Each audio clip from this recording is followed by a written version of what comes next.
Mga kabombot ka Sir Nation, sa pagkakataong ito, makakapanayam ho natin ang isa ho sa ito hong commissioner ng Commission on Human Rights at tagapagsalita na rin ng naturang komisyon. Walang iba si Attorney Beda E. Epres.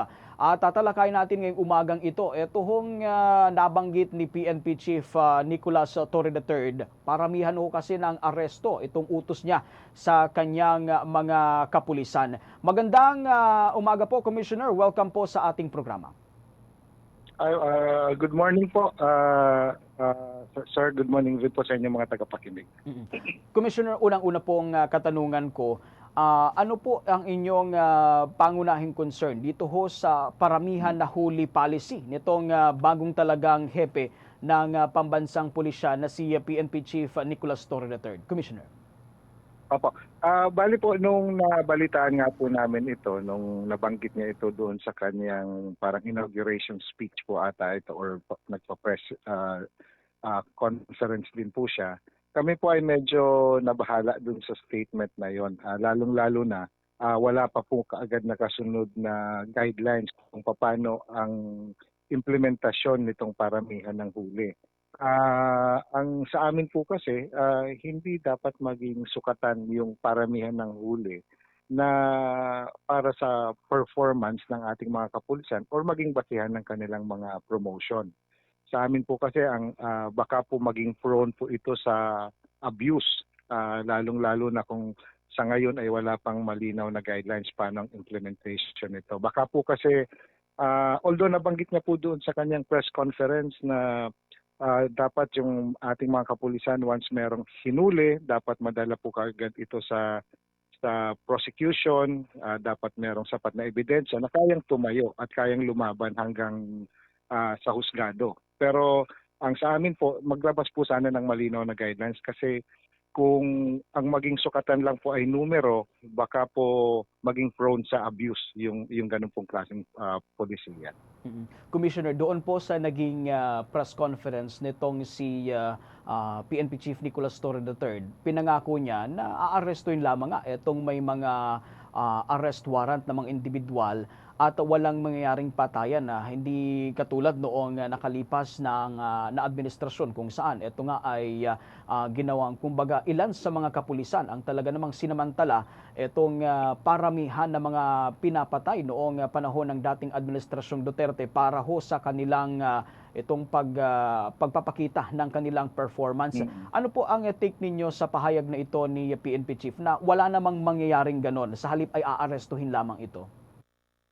Suportado po namin yung statement na yon at papanghahawakan po namin yung binitawan niya pong salita na yon na sana maging parte rin po ito doon sa ilalabas ng guidelines o policy pagdating nga po dito sa metrics na binabanggit niya ng paramihan ng aresto. So ano po yun? It's a welcome development na meron po siyang guidance na ang sa amin lang po is sana isulat itong yung guidance na yan para po hindi up to the precinct level or police station level, malinaw po yung direktiba na maraming huli pero dapat ay may warrant of arrest, merong sapat na ebidensya na kayang tumayo hanggang prosecution sa korte.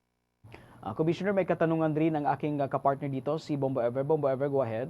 Alright. Commissioner, susugan ko lamang po yung katanungan ni Bombo Victor. Can we take it as an assurance po itong naging statement nga po ni PNP Chief General Torre na hindi daw po mauuwi sa madugong war on drugs? Kasi considering siya mismo po itong humuli kay dating Pangulong Rodrigo Duterte na siya nga po nasasangkot dito sa bloody war on drugs. Commissioner.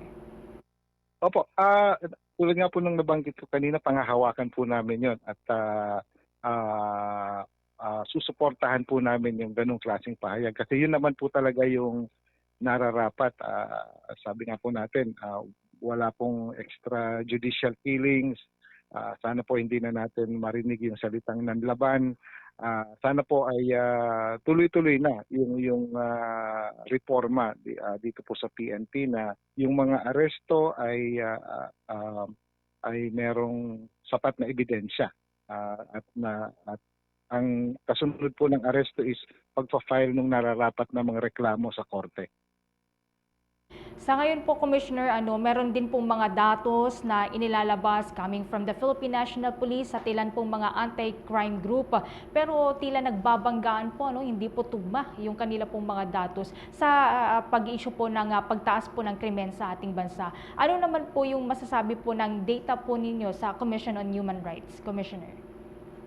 Kung ihahambing po natin yung data noong kasagsagan po ng war on drugs at ngayon ay malayo po talaga, masyado pong sobrang mataas yung numero. Pero hindi po namin sinasabi na wala. Meron pa rin pong nangyayari na mga paglabag at ito po ay closely monitored namin. Kami po ay uma-action kapag kami mga reklamo o kaya may mga napapanood po kaming news reports tungkol po sa paglabag ng ating mga kapulisan. Agad pong nagdi-dispatch ng quick reaction team ang Commission on Human Rights. So para po ma-monitor talaga itong mga kaganapan na ito. At nang sa gayon po ay malaman ng taong bayan na nandiyan ang CHR, nagbabantay, at para maiwasan na po o mabawasan itong mga ganitong klaseng paglabag. Alright. Commissioner, ngayon meron na po tayong bago pong PNP chief. Ano po yung improvement sa hanay po ng kapulisan ang nais po ninyong imungkahi if ever po kay General Torre? Ang atin po kasing mga kapulisan, sila po yung nasa first line of defense. Sila po yung unang-unang responder pagdating po sa pagsasaayos ng peace and order situation ng ating bansa. So ito naman po ang lagi naming panawagan kahit po doon sa mga previous na leadership sa PNP na dapat po ay magkaroon ng human rights-based approach sila sa pagpapatupad ng kanilang mandato. Suportado po namin ang Philippine National Police pagdating po sa kanilang programa, pagdating po sa peace and order. Subalit kami po ay laging nagpapaalala na lagyan ng human rights or meron pong human rights-based approach pagdating po dito sa pag-exercise ng kanilang mandato. With that, Commissioner, maraming salamat po sa pagpapaunlak mo dito sa panayam na ito. Magandang umaga po. Magandang umaga rin po at maraming salamat sa pagkakataon. Kabombot ka, Sir Nation, kapanayam natin walang iba, si Commission on Human Rights Commissioner and Spokesperson Attorney Beda Epres. Ang pahinggil ho dito sa naging pahayag nga ho ng bagong talagang PNP Chief ng Pambansang Pulisya na paramihan ho ng huli doon sa kanilang mga tauhan para naman makita o maipakita nila itong kanilang performance.